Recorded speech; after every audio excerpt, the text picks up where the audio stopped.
Hi ಎಲ್ಲರಿಗೂ ನಮಸ್ಕಾರ. ಎಲ್ಲರೂ ಹೇಗಿದ್ದೀರಾ? ನಾನು ನಿಮ್ಮ ಕಾವ್ಯ. ಇವತ್ತಿನ ರೆಸಿಪಿಯಲ್ಲಿ ನಾವು ನೆಸ್ಲೆ ಮಿಲ್ಕ್ ಮೇಡ್ ಹಾಕಿ ಪಾಯಸ ಮಾಡಿ ತೋರಿಸ್ತಾ ಇದ್ದೀವಿ. ತುಂಬಾ ಚೆನ್ನಾಗಿರುತ್ತೆ. ಪಾಯಸ ಮಾಡೋದು ಹೇಗಂತ ನೋಡ್ಕೊಂಬರೋಣ. ಅದಕ್ಕಿಂತ ಮುಂಚೆ ಇನ್ಯಾರು ನಮ್ಮ ಚಾನಲ್ಗೆ ಸಬ್ಸ್ಕ್ರೈಬ್ ಮಾಡ್ಕೊಂಡಿಲ್ಲ, ಪ್ಲೀಸ್ ಸಬ್ಸ್ಕ್ರೈಬ್ ಮಾಡ್ಕೊಳ್ಳಿ ಅಂತ ಹೇಳ್ತಾ ಬನ್ನಿ. ಈ ಪಾಯಸ ತುಂಬಾ ರುಚಿಯಾಗಿರುತ್ತೆ. ತುಂಬಾ ಸಿಂಪಲಾದ ಮನೆಯಲ್ಲೇ ಇರುವ ಇಂಗ್ರೀಡಿಯೆಂಟ್ಸಿಂದ ಮಾಡ್ಬೋದು. ಹೇಗೆ ಮಾಡೋದಂತ ನೋಡ್ಕೊಂಬರೋಣ. ನೋಡಿ, ಇಲ್ಲಿ ನಾವು ಗ್ಯಾಸ್ ಮೇಲೆ ಒಂದು ಕಡಾಯಿ ಇಟ್ಕೊಂಡಿದ್ದೀವಿ. ಅದು ಹೀಟ್ ಆಗಿದ್ಮೇಲೆ, ಬಿಸಿ ಆದಮೇಲೆ ನಂತರ ಅದಕ್ಕೆ ಒಂದು 100 ಗ್ರಾಮಷ್ಟು ಶಾವಿಗೆನ ತೊಗೊಂಡಿದ್ವಿ. ಅದಕ್ಕೆ ಒಂದು ಸ್ವಲ್ಪ ತುಪ್ಪನ ಆ್ಯಡ್ ಮಾಡ್ಕೊಂಡಿದ್ವಿ.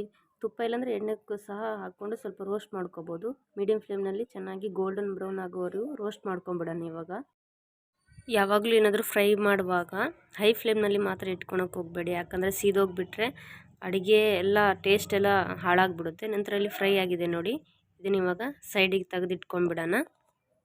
ಈ ಥರ ಫ್ರೈ ಆಗಿದೆ. ನಂತರ ಅದೇ ಕಡಾಯಿಗೆ ಒಂದು 2 ಟೇಬಲ್ ಸ್ಪೂನಷ್ಟು ತುಪ್ಪನ ಹಾಕ್ಕೊಂಡಿದ್ದೀನಿ.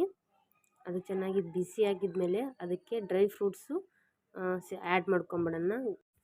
ಇಲ್ಲಿ ನಾವು ಗೋಡಂಬಿ ದ್ರಾಕ್ಷಿ ಮಾತ್ರ ತಗೊಂಡಿದ್ದೀವಿ. ನಂತರ ಫ್ರೈ ಆಗಿದ್ಮೇಲೆ ಅರ್ಧ ಲೀಟ್ರಷ್ಟು ಹಾಲನ್ನು ಸೇರಿಸ್ಕೊಂಡಿದ್ದೀನಿ. ಅದಕ್ಕೆ ಒಂದು ಸ್ವಲ್ಪ ನೀರು ಆ್ಯಡ್ ಮಾಡ್ಕೊತಿದ್ದೀನಿ. ಅದಕ್ಕೆ ಕುದಿ ಬರೋವರೆಗೂ ಕಾಯಿಸ್ಕೊಂಬಿಡೋಣ, ಹಾಲು ಕಾಯಿಸ್ಕೊಂಬಿಡೋಣ. ನಂತರ ಕುದಿ ಬಂದಮೇಲೆ ಎರಡು ಏಲಕ್ಕಿ ತೊಗೊಂಡು ಪುಡಿ ಮಾಡ್ಕೊಂಡು ಇದಕ್ಕೆ ಆ್ಯಡ್ ಮಾಡ್ಕೊಂಡಿದ್ದೀನಿ. ನಂತರ ನಾವು ರೋಸ್ಟ್ ಮಾಡಿ ಇಟ್ಕೊಂಡಿದ್ವಲ್ಲ ಶಾವಿಗೆಯನ್ನು, ಅದನ್ನು ಸಹ ಅದಕ್ಕೆ ಆ್ಯಡ್ ಮಾಡ್ಕೊಂಡಿದ್ದೀನಿ. ನಂತರ ಆ್ಯಡ್ ಮಾಡ್ಕೊಂಡಿದ್ಮೇಲೆ ಒಂದು ಸರಿ ಮಿಕ್ಸ್ ಮಾಡ್ಕೊಂಬಿಡೋಣ. ಚೆನ್ನಾಗಿ ಗಂಟಾಗಬಾರ್ದಲ್ಲ, ಹಾಗಾಗಿ ಚೆನ್ನಾಗಿ ಅದಕ್ಕೆ ಮಿಕ್ಸ್ ಮಾಡ್ಕೊಂಬಿಡೋಣ. ನಂತರ ಇದಕ್ಕೆ ಒಂದು 2 ಟೇಬಲ್ ಸ್ಪೂನಷ್ಟು ಬಾದಾಮ್ ಪೌಡ್ರನ್ನ ಹಾಕ್ಕೊಂಡಿದ್ದೀನಿ. ಇದಕ್ಕೆ ಫ್ಲೇವರ್ ತುಂಬಾ ಚೆನ್ನಾಗಿರುತ್ತೆ. ನಂತರ ಇಲ್ಲಿ Milkmaid Nestle Milkmaid ಕ್ರೀಮನ್ನು ಆ್ಯಡ್ ಮಾಡ್ಕೊಂಡಿದ್ದೀನಿ. ಇದರಿಂದ ಅದರದ್ದು ಕಲರು ತುಂಬಾ ಚೆನ್ನಾಗಿರುತ್ತೆ, ಹಾಗಾಗಿ ಟೇಸ್ಟು ಕೂಡ ತುಂಬ ರುಚಿಯಾಗಿರುತ್ತೆ ಅಂತ ಹೇಳ್ಕೊಬೋದು.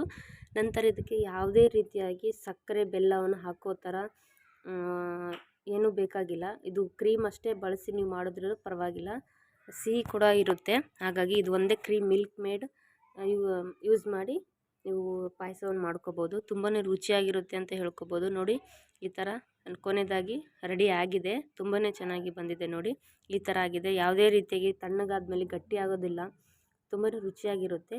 ಕೊನೆಯದಾಗಿ ಇದಕ್ಕೆ ನಾವು ಬಾದಾಮು ಮತ್ತು ಪಿಸ್ತಾವನ್ನು ಆ್ಯಡ್ ಮಾಡ್ಕೊಂಡಿದ್ದೀವಿ. ಸಣ್ಣ ಸಣ್ಣ ಚೂರುಗಳ ಮಾಡಿಕೊಂಡು ಕೊನೆಯದಾಗಿ ಬಾದಾಮ್ ಪಿಸ್ತಾನ ಆ್ಯಡ್ ಮಾಡ್ಕೊಂಡಿದ್ವಿ. ನೀವು ಕೂಡ ಮನೇಲಿ ಒಮ್ಮೆ ಟ್ರೈ ಮಾಡಿ ಅಂತ ಹೇಳ್ತಾ, ಇನ್ಯಾರಲ್ಲ ನಮ್ಮ ಚಾನಲ್ಗೆ ಸಬ್ಸ್ಕ್ರೈಬ್ ಮಾಡ್ಕೊಂಡಿಲ್ಲ, ಪ್ಲೀಸ್ ಸಬ್ಸ್ಕ್ರೈಬ್ ಮಾಡ್ಕೊಳ್ಳಿ ಅಂತ ಹೇಳ್ತಾ ನೆಕ್ಸ್ಟ್ ವೀಡಿಯೋದಾಗ ಸಿಗ್ತೀವಿ. Thank you for watching. Bye.